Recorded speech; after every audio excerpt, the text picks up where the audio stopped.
Okie dokie, today, Hikoki, we have 10-inch table saw, we like to call them, I think. 36 volt table saw? Yep, C3610DRJ. Okay. Is a model number. 10 for 10 inch? Sure. Yes. DJ, because it sings a good tune. I don't know. I don't know either. It does make a nice sound. Does make a nice sound. I was pleasantly surprised with this. Yeah. Is this the first, by the way, is this the first 10 inch cordless table saw? I think it is. Don't know. We should have checked that before we... Let's say it is. Let's say it is. If it's different, we'll put... No, we... No, what? Won't we? No. Okay. I'm standing by it. Okay. Yeah, that's going to help. Alright, so 10 inch. Ordinarily 8 1/4, or is it 8 1/2? 8 1/2 is the standard 8 1/2 is the standard. Yeah, cool. So I got this out of the box and I felt underwhelmed when I first got it. Oh, that's a nice start. And I spoke to you and said, I don't think, but what we worked out is that underneath this rolling bench here, I have a Hare & Forbes 2200 watt, I think, heavy duty table saw. Well, it's a 3 horsepower induction motor. Yep. I'm so used to massive panel saws and then this big table saw under here. Yeah. I think my initial thought, I was expecting way too much. Yeah. Yeah. Because, we talk about battery sneaking up on electric and knocking out its usefulness. Yep. Well, that's true of drills and impact drivers and some other tools. Big table kind of equipment, it's not at all knocking off electric just yet. Not yet, especially when we consider it's a single battery. Yeah, it's multi-volt, but it's still a single 36 volt battery. It's still just got 10 cells in it. Yep. It's really, I mean, I don't know how much we've talked about multi-volt as a system before, but it might be aligned to be either 18 or 36 volts, but at the end of the day, it's still 10 cells, 18650s, I believe. Yep. Yeah, I think they are. It does not have it just can't put out the power of the really big batteries we're seeing from other brands. No. So it's better than the 18. We know that some of their tools are cranking. Yeah, like that recip saw. How powerful is that? Yeah, it was ridiculous. The green monster. Yeah. We can't expect this to keep up with an induction motor table saw. Yep. But actually, it does have a bit of oomph. It's definitely got plenty of grunt. So we ripped studs down. We've done some decking. We were doing some skirt type stuff. Yep. Plywood, absolute no-brainer. Yeah. And what I'll quickly say, just so we don't forget it, the size of this table is above, I think, all the other competitors. Yeah. Have you got any dimensions on this? And I looked them up, but I didn't write it down. It was about 800. About 800 and about 700, I think, deep. But that'd go out to nearly a metre by the time you stretched out the outfeed table. I think so, yeah. The outfeed table gives you an extra 280, 270 mil. We might annotate it if we think it's important enough. Where's the outfeed table gone? Sitting over there. Oh, outfeed table's over there. That comes out this way, actually, out the back, of course. Yeah. So it's a bigger... Yep. A much bigger top. Yep. Then I've got a 54 volt one in my shed. Yep. It's a lot more compact. It's lighter. Yeah. But smaller blade and much smaller top. I think if you were to be doing sheets or anything remotely like decent sized sheets on yours, at some point you're going to come a gutter. Yeah, absolutely. Because you're sort of standing out too far and away from it. Yeah. Whereas this, at first you look at it and go, that's a big table. But it's probably about right to go, well, I can do sheets relatively comfortably. No, not with a massive side table. Yeah. But you can also do your fine stuff, no dramas. Yours can do your finer, smaller stuff easy. Yeah. Anything over about 600, you're going to start to struggle, I think. Absolutely. Yeah. I mean, the maximum cut width to the fence when you stretch the fence out all the way is 889 millimetres. Yep. That means that you could get a 1200 mil sheet and rip 310 mil off it. Yeah. Now, 900 mil hanging out the side is definitely going to require a little bit of balancing. Yep. But it's still, for a contractor saw, it's a big size, and especially if you put it on the stand. Yep. It starts to take up some real space, doesn't it? Yeah. It does. The stand is really cool in that you, instead of lugging this up and down the front of the property, down the side of the property, have this on the stand. The stand is fantastic. The stand, it also stands up like a standard trolley. Yeah, it's like a trolley. So the saw can just sit on side. What I will say, if you're struggling for space or you run a ute only, this on the stand, you're going to hate life. It's too much space. Take it off the stand and have just this. The stand also, I think, is about $399.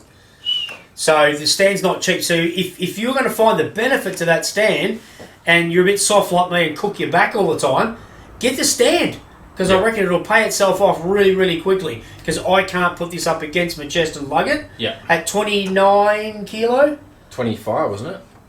25 and a half. 25.5, so close. Yeah. Whereas you picked it up and went, yep, no dramas, got no issue. And I think most tradies at 25 kilo are going to be okay. Especially because you've got good handles here. Like it's, you know, if you put the blade down, you take the guard off. Yep. You whip the fence around on the other side like I've got it here. Yeah. Please take the battery out when you do it, unlike someone else. Yep. Good point. Nothing went wrong, but old mate's carrying it with the battery in it. Yeah, that's not as good an idea as some. Yeah, no. So on that, it does groan a bit. You would see in here in the footage that it does drop down. Every sort does, but you notice it. I think the fact that your volume level isn't at AC and your volume level is here, you do notice that groan a bit more. You'll also notice it a bit when you put your AC adapter into it. Yeah. Which, by the way, is pretty cool. Also, how much is that, roughly? $359. About $359. Yeah. So if you think you're going to be on sites where you want the portability of this, but you also want the benefit of this, $350 is not cheap. No. But you're not going to smoke through your batteries. This is harsh on batteries. It is. Table saws in general aren't great on batteries. Yeah. But this does seem to burn through batteries a bit. We haven't spoken about this before, but I do feel like there's a little bit of a mismatch in the battery capacity with these and the massive blade. Yep. 10-inch blade takes a lot of torque to get going, uses a lot of juice. Yep. You can pretty much drain one of these batteries very quickly. I don't know, probably less than half an hour of... Oh, well, truly. Probably 10 minutes of actual ripping. Yep. Yeah, I feel like they've gone for a big saw. Yep. But I don't know, I would have liked to see a double battery or something going on. Twin multivolt, is that a thing yet? I don't think it is. I haven't seen it as a thing, but it should be. Or go back to an 8.5, potentially. Yeah. It's not bad, but yes, it does suck the batteries. Maybe they've gone, you know what, we can afford to go that because we offer this that nobody else offers. A little bit of a hard sell for a person buying into it because you can get the saw, an electric version of this. $9.99. Yeah, for $1,000. Yep. So you're already saving a couple $100. This is about $1,200, isn't it? Yep, $1,200. And then you're going to have all the power of an AC unit. Yep. Yeah, I just feel like there's a bit of a weird mismatch between being battery powered and the size of the saw and how much fast it's going to go through those batteries. Yep. We all know that big, powerful tools are going to drain batteries fast, and that's why a lot of manufacturers are going and producing really big batteries now, so that we can do those things. Yep. Anyway, just as long as those big batteries are efficient, you and I were chatting before about the gateway for the power to get out. Yeah. Just because it's a big thumping battery doesn't necessarily mean that it's the most efficient. Got lots of the amp out. Yeah, that's true. Yeah. So with that aside, we did. We'll probably show you now. We've just gone around the saw and told you about the features, and we'll just have a look at that. Yep. So a little walk around here. Spanner holder with a knob there. Battery slots in perfect. No issues there. Nice and easy. When we come around to the front, this is key. I love the fact you just press that, and then your knee can knock it off. Some of these saws, a lot of saws, have a flip up where you have to press the green button and annoys the crap out of me. In fact, I can just go bang, start, and that's an auto knee shut off. Then we've got the blade adjustment just here, so I'll wind that down super smooth. And then to tilt our blade, it's actually got a lock there, and then we turn that manually. Didn't come 100% perfect from factory, so that'll require a little bit of adjustment, which is just in here. So if we just sneak around here, we get a little safety stick, I'll call it. That's fantastic there. What we've also got, we've got the fence lock. So rack and pinion style, cam lock down. I can wind it along. Yes, you can also flick it by hand, no dramas. And then again, just under here, cam lock it. One thing you've also got, if you've got nice flat skinny sheets and you're trying to do a little job, pop that down, you can actually get your hands in amongst there. Safety stick's better, but you have got that option as well. Also with this rack and pinion system, you've got two scales on here, two rulers, so, and two locking points here for your fence. So when you want to go for any cuts over 680 in width, you've got to take this system here and pop it over onto the other clip. That gets you your wider cuts. And then if you want to do anything less than 200 mil, you have to come back over here. So most of the time, for me, it's gonna live there. Beautiful. And then lastly, just here, we've got our fence. So that's the outfeed fence. What I would like to see under here is just a couple of little cam locks. What we've actually got is just little knobs. I reckon there's every chance they're going to disappear when you're wheeling this thing in and out. Dust port just under there, big dust port. And also you can shove your hose inside. Also with this outfeed table here, there's nothing preventing this from accidentally sliding all the way out. Yep, it's quite easy. They can just end up. You're pulling it to its max distance. Yep. And then, oh, oops, I pulled it out. Correct. But I guess on the other hand, that does allow you to, if you need to pack it up tighter for some reason to get it smaller. Yep. You can always take your table off, your outfeed table easy. For sure. So we do think that this is an easy saw to use. Yep. For sure. Everything's done quite well. And if you look at the cordless table saws on the market, you'll see there's a lot of similarities. Yes. There's nothing new here that hasn't been done already that we can see. Yep. But we've got no problem with that because they're nice. Yeah. The rack and pinion system and the fence system, really, really nice, don't you think? Rack and pinion is awesome. The rack and pinion is you got your gears essentially underneath. Yeah. The biggest thing that lets table saws down is the fence. Yeah. So many table saws out there have a piece of crap fence. Yeah. This is a legitimately good fence and locks really easy just here. Yeah. We're not saying this is a fence that's going to compete with if you spend a couple of grand on a proper home saw that weighs 250 kilos. Yep. But so far as a contractor saw goes, this Absolutely. pipe is pretty much as good as we've seen. Yep. I agree. Also the guard system here. Yep. We'll give you a bit of a run through of that. Which we've had a look at that. That's actually quite good. Yeah. Quite easy to use. Yep. We pop, take it off. Much easier to take off than put on. And then unlock this, take our base plate off. There's a lever just down in here. So let's get that lever, lift it up, all toolless. Let's pop it back down. Put our base plate back on, lock it into place. And then what we do is we whack that on there, pull that forward, and it locks down in place. Now all of a sudden I've got probably 60 mil of height there. So my material goes through, and it lifts up, and I've got height in under here. We can go higher. I'll try and put some annotations here as to how high you can go, but really super simple, easy, and I do love that this is toolless from Hikoki. Lever up, and we can go even higher, or we go back down to standard, which right down at the bottom I think is almost useless. You'd be lucky to fit 3mm Luan ply through there. So from the start, get it and pop it up a little bit. We didn't talk about the little miter unit here. No, we didn't. It's fairly basic, but it is great in that it's a T-style, what you call it, T-style section, so it can't flip up and out. No. So it goes in. The only thing is, that doesn't have a spot to slide in and locate anywhere. Yeah. So all your other bits and pieces have got places, unless I'm a complete tool and I've missed it. So if it is, let us know. But I could not find a spot to slot that in. Is that there? Knocked and jammed into a door or something.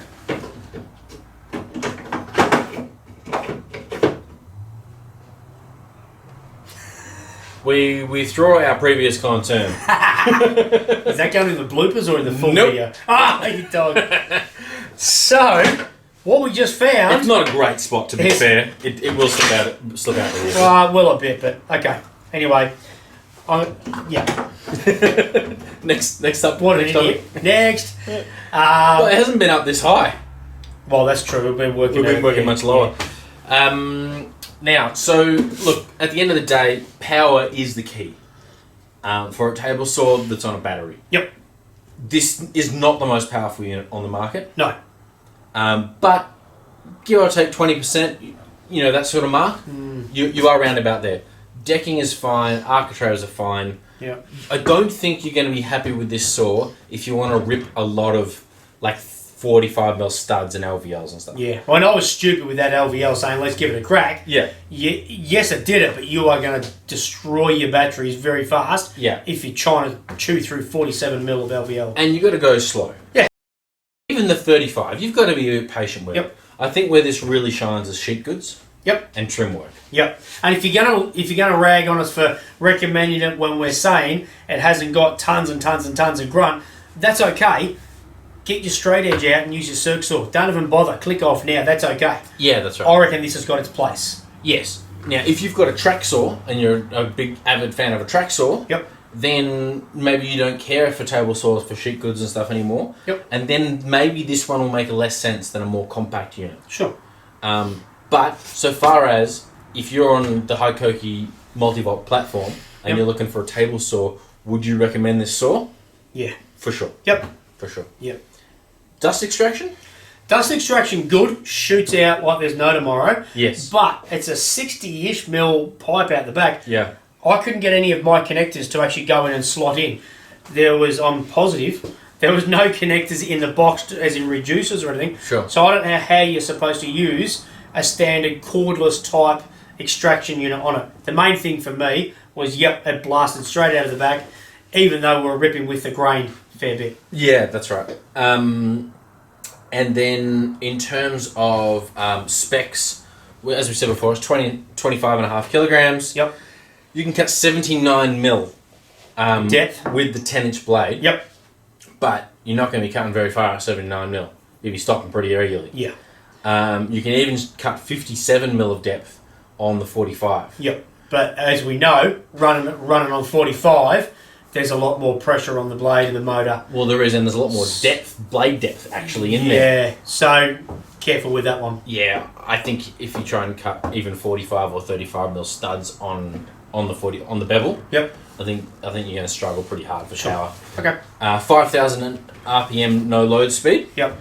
General construction, I'm really happy. It's solid. Yep. Magnesium type top, and then aluminium. Yep, all your rack and pinion system. Pinion stuff, and then powder coated steel on the bottom. Yeah, nice big tube. Yeah. Everything feels very solid. Like there's nothing here that you look at and go, oh, it's going to get snapped off, is it? And that's the key. Like, you're spending some dollars. You don't want something flimsy. Yeah. Some people go, it's got too much plastic on it. Well, firstly, this one doesn't. But also, you don't want to be throwing 1200 down on the counter and then going, I'm not quite sure about this or that. Yeah. I want it to be solid out of the box, and this is. Your blade guard, that'll sit on the side nicely and lock away there for transport? Don't know if it locks the best, but yeah, it clicks into here. Yeah. Very good. All right, well, yeah, we certainly went through a learning experience today in terms of this saw and what our thoughts were on it, and I've landed in a pretty good place. Yeah, I've had it for a couple of months and done a few different jobs on it, and wasn't impressed at the start. Yeah. But again, just back it up. I think I was comparing it to this big beast that's under this table. I think it was unfair. Last thing we didn't mention is with the AC adapter, it does feel like it's got a little bit more boot. Yep. Now you were just quickly again, you were talking about the rating. Oh yeah, it actually has a rating on it, which is 25 amps at 36 volt, which means that, if you do the multiplication there, I think that came to about 900 watts. Yep. So that's giving you a feel for the overall power possibility of this unit. Yep.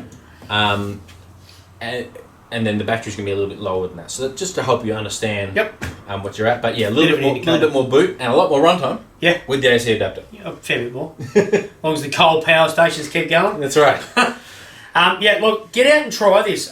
Hit up stores and find out when the next Hikoki demonstration type day is. Go and try it for yourself and let us know what you think. If you've already got it, certainly hit us up. We're on Instagram, Facebook. Please engage with us. Tell us what you think. Awesome. Thanks, guys. Cheers. Bye.